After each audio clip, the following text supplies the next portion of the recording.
Hello student, कक्षा 10th के विद्यार्थी।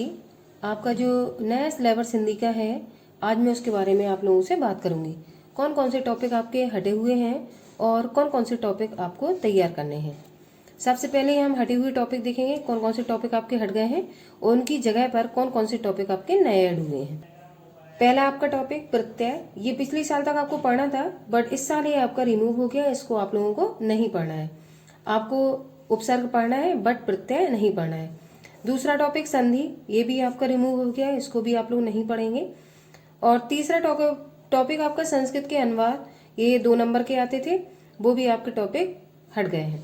अगला धातु रूप, ये भी टॉपिक आपका हट गया है, इसको भी आपको नहीं पढ़ना है। और शब्द रूप में आपको सिर्फ 2 पढ़ने हैं, तद और युष्मत, ये दोनों आपको तैयार करने हैं।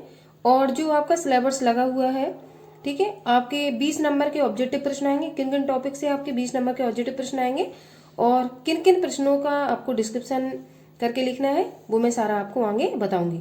इन चारों टॉपिक को आप याद रखिए।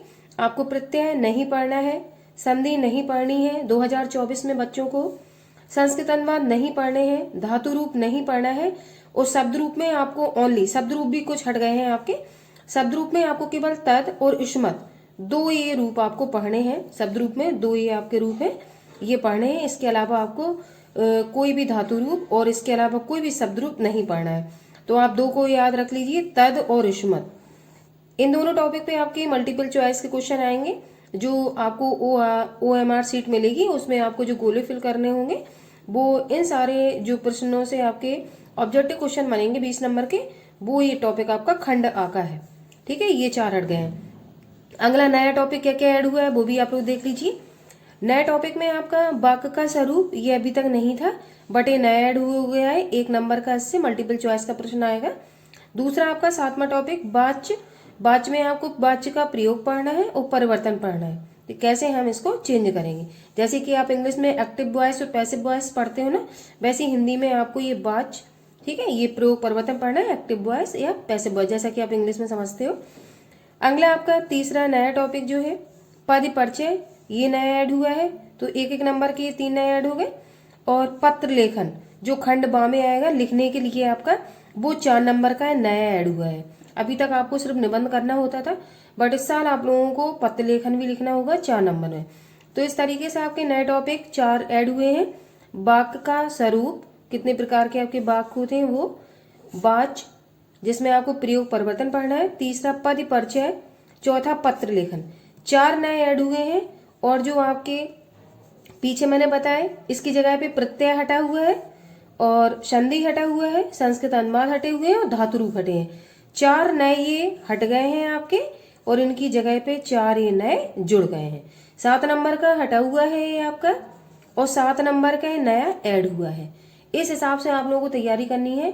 और जो टॉपिक आप जो है नहीं है आपके टॉपिक, अगर उन पे आप मेहनत वेस्ट करेंगे तो कोई मतलब नहीं लिखेगा। और जो टॉपिक आपके आने वाले हैं उनको आपको मेरे हिसाब से पढ़ना चाहिए, जो नए सिलेबस में आपके इस साल ऐड हुए हैं। अब इसमें आपका पत्र लेखन किस टॉपिक पर आएगा ये नहीं ओपन किया गया है। तो पत्र लेखन मेरे हिसाब से जो 9th की क्लास में आपके सारे दिए गए हैं, उनमें से आप तैयार कर लीजिए, तो आपका काम शायद हो जाएगा। खंड आ बहुविकल्पी प्रश्न, जहां आप पेपर पैटर्न देखेंगे तो उसमें बहुविकल्पी प्रश्न खंड आ में आपके आएंगे, जिसमें किन किन टॉपिक से आपके बहुविकल्पी प्रश्न आएंगे वो आप देख लीजिए। जिसको आपको परिभाषा उदाहरण इस तरीके से नहीं तैयार करना है, ओनली आपको टिक लगाना। 4 ऑप्शन मिलेंगे आपको, जिसमें एक सही होगा, बस उसमें आपको टिक करना है या गोला भरना है। पहला आपका गद्य के विकास।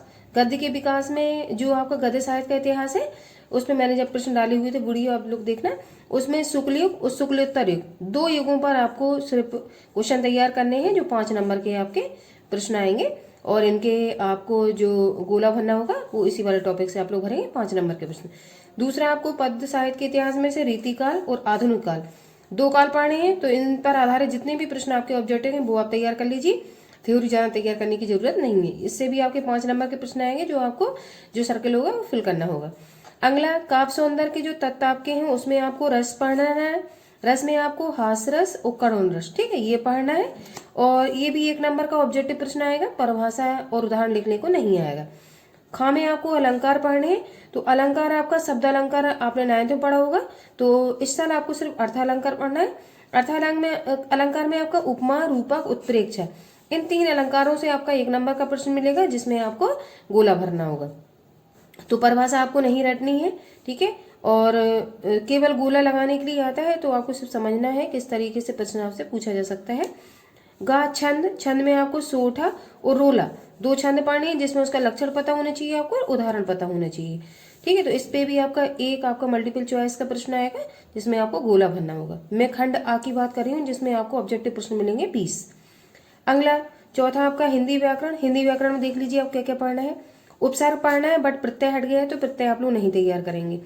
मैं प्रत्यय का भी वीडियो पढ़ा चुकी हूँ, बट वो बेकार हो गया, क्योंकि आप लोगों को उससे कोई मतलब प्रश्न नहीं आएगा।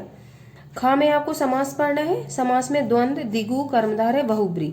इसमें से मैंने कुछ समास आपको वीडियो बनाया था, वो डाले हुए थे। शायद एक समास बहुब्री रह गया है, इसको भी मैं डाल दूंगी। इससे 1 नंबर का पेश आपका मल्टीपल चॉइस का टिक करने के लिए आएगा। तो आपको उपसर्ग पढ़ने हैं, समास पढ़ने हैं। अब गा देखिए, तद्भव तत्सम पढ़ना, इसका भी वीडियो मैं आप लोगों को बना चुकी हूँ। पर्यायवाची पढ़ने, 1 नंबर के आपके आएंगे, ठीक है। फिर संस्कृत व्याकरण में आपको सर्वनाम, जो आपके शब्द रूप होंगे उसमें तद और उष्मत, वो पढ़ने हैं। 1 नंबर का प्रश्न आएगा गोला भरने के लिए, ठीक है। बाकी सब आपका हट गया, ये आपका खंड आका हो गया, ठीक है। इस तरीके से आपके प्रश्न आएंगे, वो मल्टीपल चॉइस के प्रश्न होंगे, सिर्फ आपको उसमें गोला भरना होगा, कोई आपने उसको थ्योरेटिकल राइटिंग उसमें नहीं करनी है। अब 6वां प्रश्न देखिए, वाक्य का स्वरूप, जो नया टॉपिक ऐड हुआ है न्यू, इससे भी आपका 1 नंबर का मल्टीपल चॉइस का प्रश्न आएगा, जिसमें आपको गोला भरना होगा। 7वां प्रश्न आपका बाच, जो एक्टिव पैसिव होते हैं इंग्लिश में, वो उसका प्रयोग किस तरीके से करते हैं, और बाच परिवर्तन किस तरीके से, 1 नंबर का मल्टीपल चॉइस का प्रश्न यहाँ से आएगा। फिर अगला नया टॉपिक पद परिचय, जिसमें विकारी और अविकारी शब्द आपको पढ़ने हैं, वो भी 1 नंबर के आपके गोला भरने के लिए आएंगे। इस तरीके से जो भी मैंने नंबर डिवाइडेशन आपको बताया है, वो आपका 20 नंबर के आपके प्रश्न हुए, जो आपको OMR सीट जो मिलेगी उसमें गोला भरने के लिए आएंगे, ठीक है, 20 नंबर। अब खंड बा में जो प्रश्न आपके हैं, देखो लिखा हुआ है वर्णात्मक प्रश्न। अब वर्णात्मक डिस्क्रिप्टिव आपको क्या क्या तैयार करना है। आपकी मास्टरमाइंड जिन बच्चों ने ले ली है, जो पतली सी रहती है, उसमें आप देखना जितने भी टॉपिक मैंने बताए हैं, उसमें ये नए टॉपिक तो नहीं ऐड है, बट जो इसके पहले मैंने टॉपिक बताए हुए हैं, उनके मल्टीपल चॉइस के बहुत सारे प्रश्न दिए गए हैं, जो अभी तक बोर्ड में आए हुए हैं। आप उनसे मल्टीपल चॉइस के प्रश्न तैयार कर सकते हैं, थ्योरी ज़्यादा तैयार करने की उन प्रश्नों की जरूरत नहीं है। आइए वर्णात्मक प्रश्न देखते हैं। पहला प्रश्न आपका खंड बा में रहेगा, गद्यांश पर आधारित प्रश्न, जो आपको गद्यांश की व्याख्या तैयार करनी होगी। मैंने इसका भी एक वीडियो डाला है, किस तरीके से प्रश्न आते हैं, और वो 3 प्रश्न पूछे जाएंगे आपसे, 2-2 नंबर के, तो इस तरीके से 6 नंबर हुए। ऐसे ही पद्यांश पर आधारित प्रश्न होंगे, जो आपकी हिंदी में लगा हुआ है सेकंड पोर्शन, उसमें भी आपके 3 प्रश्न आएंगे, 2-2 नंबर के, टोटल 6 नंबर। इस तरीके से 12 नंबर के प्रश्न ये हो गए आपके। फिर संस्कृत गद्यांश पर आधारित जो प्रश्न होंगे, जिसमें संदर्भ सहित आपको हिंदी का अनुवाद करना होगा, 5 नंबर का वो होगा, 2 नंबर का संदर्भ और 3 नंबर की व्याख्या। ये भी मैंने एक आपका वीडियो डाला हुआ है, किस तरीके से प्रश्न आपके आते हैं। अगला चौथा प्रश्न, संस्कृत पद्यांश का संदर्भ सहित हिंदी अनुवाद कीजिए। तो एक गद्यांश का करना होगा, एक श्लोक का आपको करना होगा, तो 5 नंबर का वो आएगा, 2 नंबर का संदर्भ, 3 नंबर की जो आप व्याख्या लिखोगी हिंदी की, वो होगी संस्कृत में 5 नंबर। तो इस तरीके 10 नंबर के प्रश्न ये हो गए। खंड काव्य से कथानक, और जो कथा वस्तु है आपकी खंड काव्य की, और चरित्र मैंने दोनों डाले हुए हैं वीडियो में, जिसमें मेघनाथ और लक्ष्मण के चरित्र मैंने पढ़ाया हुआ है, कथानक अभी रह गया, उसका भी वीडियो मैंने डालूंगी। ये 3 नंबर का प्रश्न आपका आएगा। पहले कुछ टाइम पहले 5 नंबर का आता था, बट अब कुछ सालों से 3 नंबर का आ रहा है। अगला 6वां जो प्रश्न आपका होगा, का गद्य खंड लेखकों का जीवन परिचय एवं उनकी रचना, ये प्रश्न आपका 5 नंबर का आएगा, जिसमें आपके 3 नंबर का जीवन परिचय रहेगा और 2 नंबर की आपकी रचनाएं रहेंगी। इस तरीके से 5 नंबर की स्कोरिंग करेगा ये प्रश्न आपका, जो गद्य खंड के जीवन परिचय आपके होंगे वो। ये भी इसका भी वीडियो मैंने आप लोगों के लिए डाला हुआ है, ठीक है, जो भी इंपॉर्टेंट आपके राइटर है वो। खंड खा पदखंड, कवियों का जीवन परिचय तथा उनकी रचनाएं, तो इसमें भी जो कवि होंगे उनका भी जीवन परिचय 3 अंक का आएगा और 2 अंक की आपकी क्या रचना रहेगी। इस तरीके से 5 नंबर की स्कोरिंग करने वाला ये भी प्रश्न रहेगा आपका। तो पद्य खंड के जो भी कवि इंपॉर्टेंट है उनका जीवन आप लोग तैयार कर लीजिए तथा उनकी रचनाएं। 5 नंबर के प्रश्न आपके यहाँ से आएंगे। अगला 7वां प्रश्न, संस्कृत का कोई एक श्लोक जो प्रश्न पत्र में ना आया हो, 2 नंबर का आपको वो तैयार करना है। जो प्रश्न पत्र में आएगा वो आप कॉपी करके नहीं लिख सकते हैं, इसका मतलब है आपको 2 श्लोक कोई सरल से हो, 2-2 लाइन के, वो तैयार कर लीजिए।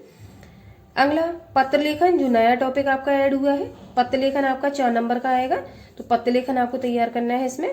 अगला संस्कृत खंड के पाठ वस्तु पर आधारित प्रश्नों में से किन्हीं 2 का संस्कृत में उत्तर दीजिए। जो आपके संस्कृत में पाठ लगे हुए हैं, वो पाठ आप लोगों ने पढ़े होंगे, उन पर आधारित 2 नंबर के संस्कृत के आपसे प्रश्न पूछे जाएंगे। 2 प्रश्न आएंगे, 2 नंबर के रहेंगे, ठीक है, ये आपको तैयार करना है। लास्ट प्रश्न आपका निबंध। निबंध आपको कौन कौन से टॉपिक को तैयार करना है? वैज्ञानिक, सामाजिक, धार्मिक, सांस्कृतिक, आर्थिक समस्याएं, जनसंख्या, स्वास्थ्य, शिक्षा, पर्यावरण एवं यातायात के नियमों पर आधारित प्रश्न। इतने सारे टॉपिक आपके दिए गए हैं, इनमें से आपको निबंध तैयार करना है, ठीक है। ये 7 नंबर की स्कोरिंग करने वाला आपका प्रश्न रहेगा। इस तरीके से भागखंड के जब आप नंबर को जोड़ेंगे तो आपका 50 नंबर का ये टोटल वर्णनात्मक वाला पोर्शन रहेगा, और 20 नंबर का जो मैंने ऑब्जेक्टिव पोर्शन आपको बताया 20 नंबर का वो रहेगा।